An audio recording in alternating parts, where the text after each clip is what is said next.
Party governance in Nigeria since 1999 has not been without daunting challenges. But each time anyone arises, either among or between political actors, the judiciary has been using its constitutional power to resolve such differences. In this report, judiciary correspondent Austin Ayebe takes a look at the issues that emanated from the governorship election in Plateau State and the interpretation of the law and the impact of the Electoral Act 2022 on recent adjudications. The cliché Nigerian nascent democracy is fast giving way when political analysts are discussing democratic governance in Nigeria. This is because it is almost 2.5 decades that Nigeria has practiced unbroken democracy, the longest in the political history of Nigeria. Though the practice has not been without challenges, as key players have continued to throw up issues that pose constitutional questions. But such questions have always been answered by the courts. This, therefore, justifies the key role of the judiciary played in stabilizing the nation's democracy.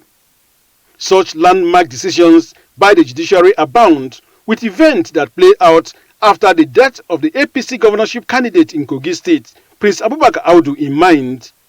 The recent one is the political imbroglio in Plateau State, where all the legislators from the state, both at the state and national assemblies, from PDP lost their seats to opponents following judicial decisions terminating at the Court of Appeal, and thereafter the Supreme Court overruling the Court of Appeal, faulting its interpretation of the law in the governorship appeal.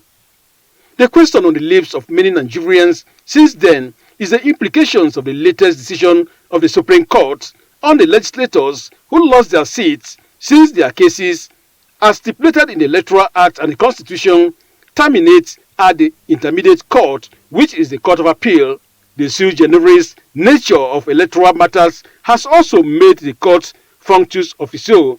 National Assembly and State Assembly elections, Section 246(3) of the 1999 Constitution as amended, is a constitutional provision, says any judgment of the Court of Appeal in National Assembly and State Assembly matters is final. The judgment and the case before the Supreme Court was simply gubernatorial election, not National Assembly election matters, not State Assembly election matters. By Order 23 Rule 4 of the Court of Appeal rules, would that review be available to them?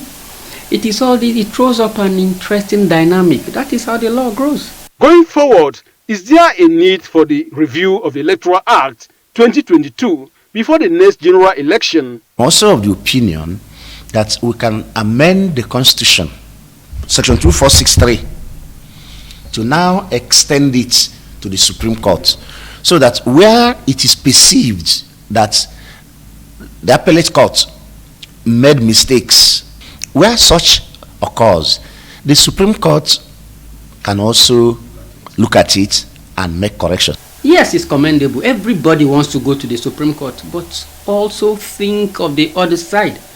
You are going to inundate and bombard the Supreme Court with so many matters that they will not even have the time, the infrastructure to even look as to other matters that are before them.